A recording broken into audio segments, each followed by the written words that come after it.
ধানের শীষ আর একটা হচ্ছে দাঁড়িপাল্লা। কিন্তু প্রার্থী তো অনেক ছিল। হ্যাঁ, প্রার্থী অনেক ছিল। আমি আর অন্য কোনো প্রার্থীদের মানে দেখলাম না, মানে তৎপরতা দেখলাম না, মানে কোনো বুথও দেখলাম না। এবং যে বুথ গুলো দেখলাম ধানের শীষ বা ওই দাঁড়িপাল্লা, তারাও মনে হলো যেন নিষ্ক্রিয়, মানে খুব একটা যে তাদের কোনো কর্মকাণ্ড আছে, কাজ আছে, আমার কাছে মনে হলো না। মানে সেখানে আপনি কোনো উপচে পড়া ভিড় দেখেন নাই যে ওই যে সিরিয়াল নাম্বারটা নেওয়ার জন্য বুথ কোন হ্যাঁ, কোন হ্যাঁ। কোন আসনে হবে, কোন রুমে হবে, এরকম কোন মানে দেখেন নাই, ভিড় দেখেন নাই কখনো?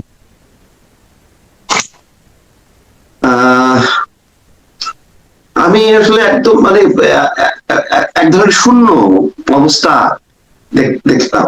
হ্যাঁ, শূন্য পরিস্থিতি দেখলাম, মানে ওইরকম কোনো ভিড়ভাট্টা দেখলাম না আর কি। একটু অবাকই দেখেন লাগলো। যে তিনটা প্রহসনের নির্বাচন, যেগুলো আমরা বলি 14, হ্যাঁ, 24 এবং 18, এই যে তিনটা নির্বাচন, এই তিনটা নির্বাচনের পর অনেকে মানুষ কিন্তু বলেছিল তারা ভোট দিতে পারে নাই, জীবনে প্রথম ভোট দিবে, বা এই জীবনে প্রথম ভোট দেওয়ার যে আগ্রহ থাকার কথা, সেরকম কিছু দেখেছেন কিনা আপনি? এবং না, সেই বয়সে খুব বেশি ভিড় দেখেছেন? না, আমি সেটা অন্তত আমার এই কেন্দ্রে দেখিনি এখন। থেকে তো নির্বাচনী একটা বেশ সরগরম পরিস্থিতি দেখলাম আমরা। আমি নিজেও সকালে বাইরে গিয়েছিলাম, সকালে একটা টকশো ছিল, ওখানে গিয়েছিলাম। যাওয়ার পথে দেখলাম যে ভোট কেন্দ্রের সামনে যে প্রচন্ড ভিড়, সেটা কিন্তু আমি দেখিনি। আপনার কি হবে, আপনি নিশ্চিত ভোট দিয়েছেন? হ্যাঁ, আমি যে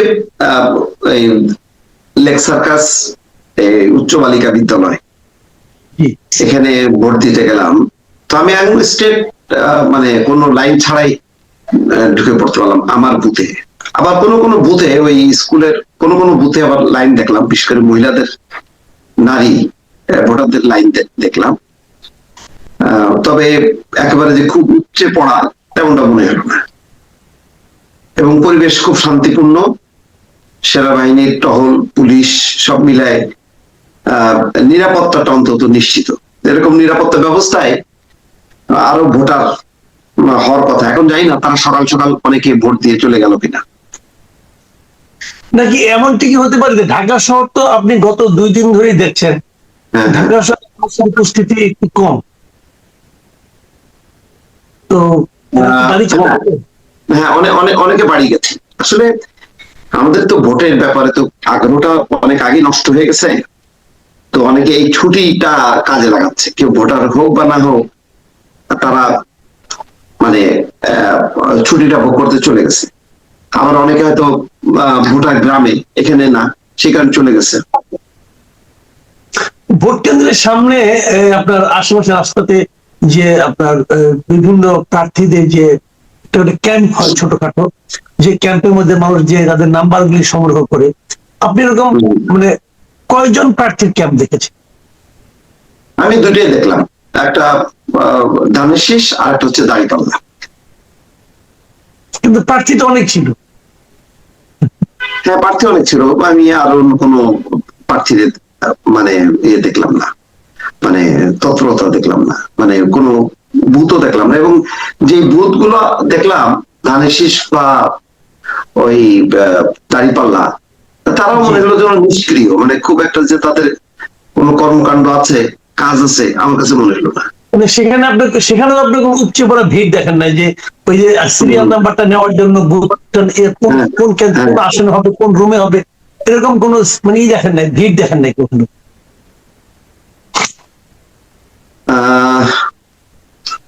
আমি আসলে একদম মানে এক ধরনের শূন্য অবস্থা দেখলাম।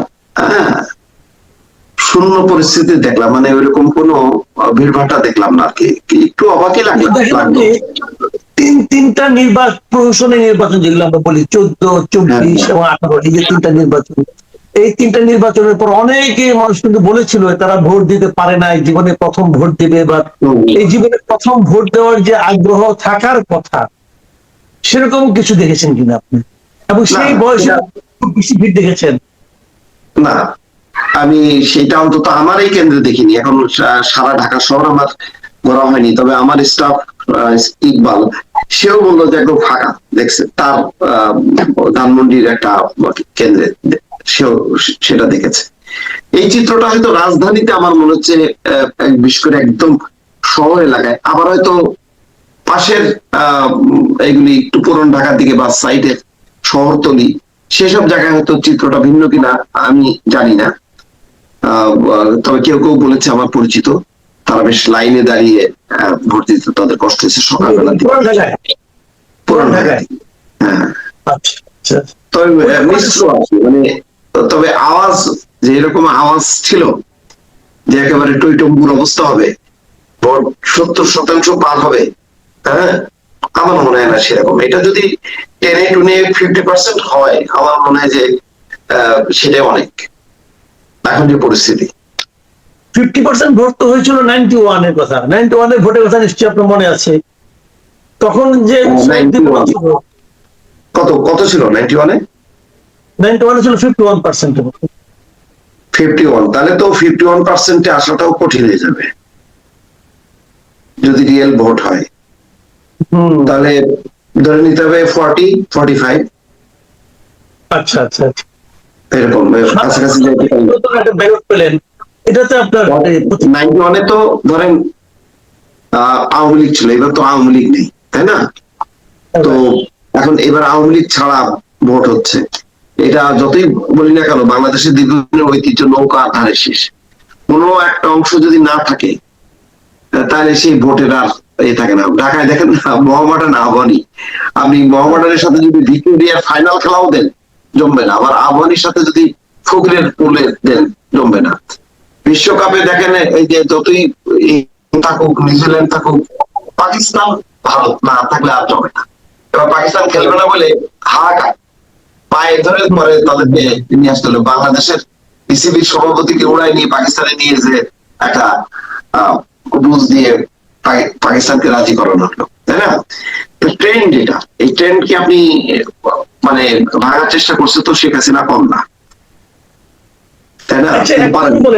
যেরকম ভোট হলো, আপনার কি মনে হয় যে এই ভোট গোনার জন্য মানে দীর্ঘ সময় লাগা উচিত? না, এটা তারেক রহমানও কিন্তু একটু আগে দেখলাম স্ক্রলে যাচ্ছে যে ভোট গণনা শেষ করতে বেশি সময় লাগার কথা না। এটা আমার ধারণা তো 9টা-10টার মধ্যে শেষ হয়ে যাওয়ার কথা, কারণ 4:30টায় ভোট শেষ হওয়ার সাথে সাথে কাউন্ট শুরু হবে। এই কাউন্ট ধরেন 50% ভোট কাউন্ট করতে রাত 12টা, 1টা, 2টা পর্যন্ত। কারণ অনেক সময় হয় কি, আমি দেখেছি যে ধরেন 4টা, যে সময় ভোটের শেষ হয়, শেষ টাইম, সেই সময়ও ওই ক্যাম্পাসের মধ্যে প্রচুর লোক থাকে, ওই তাদের ভোট গ্রহণ করতে করতে কিন্তু 7টা-8টা বেজে যায়। কিন্তু এখন তো ক্যাম্পাসে অনেক লোক থাকার কোনো কারণে আমি দেখলাম না আজকে। কাজেই 4:30 মানে 4:30টার সময় তারা গোনা শুরু করতে পারবে বলে আমার ধারণা। হ্যাঁ হ্যাঁ, রাইট।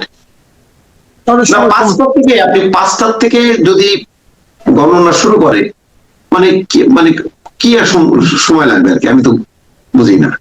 কারণ এবার তো ধরেন প্রিজাইডিং অফিসার আছে, সহকারী প্রিজাইডিং অফিসার আছে, মানে অনেক কর্মকর্তা তো ভরপুর।